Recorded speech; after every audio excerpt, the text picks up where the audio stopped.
In this video, we will install a wave to open switch and Norton 5500 PWR power supply to the Norton 5500 operator. For more information, visit nortondoorcontrols.com. Tools required for this installation: a flat blade screwdriver, a Phillips No. 2 screwdriver, 4 conductor wire, and wire strippers. This power supply can be added to an existing 5500 operator or during a new install. First, ensure the building power is off before proceeding. Do not turn the building power on until all connections are made. Once building power is off and it's safe to work, let's install our power supply to our unit. Install one No. 6 32 by a quarter provided screw into the mounting hole closest to the pinion extension clutch, shown here. Leave a gap between the back plate and the head of the screw that's large enough to slide the notched foot of the power supply under the screw head. Now slide the notched foot of the power supply under the screw head.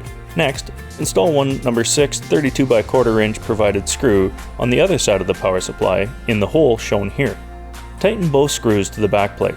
Now that the power supply is secure in place, let's wire it to the operator. Start by connecting the white wire that is connected to the end port of the power supply to the COM port of the No. 6 position terminal strip. Next, connect the black wire to the hot port of the No. 6 position terminal strip.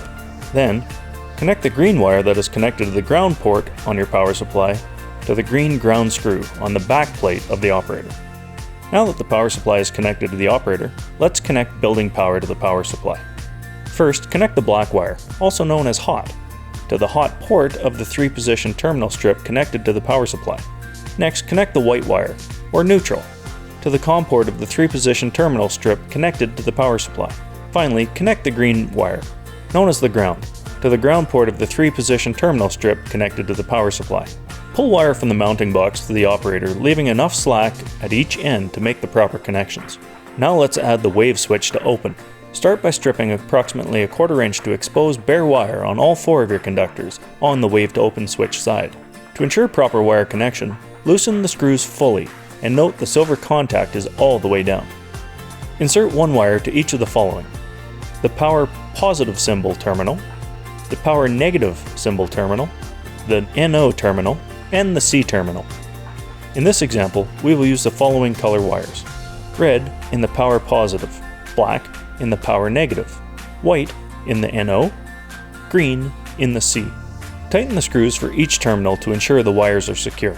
Once you've mounted the wave to open switch, it's time to move on and make your connections to the operator.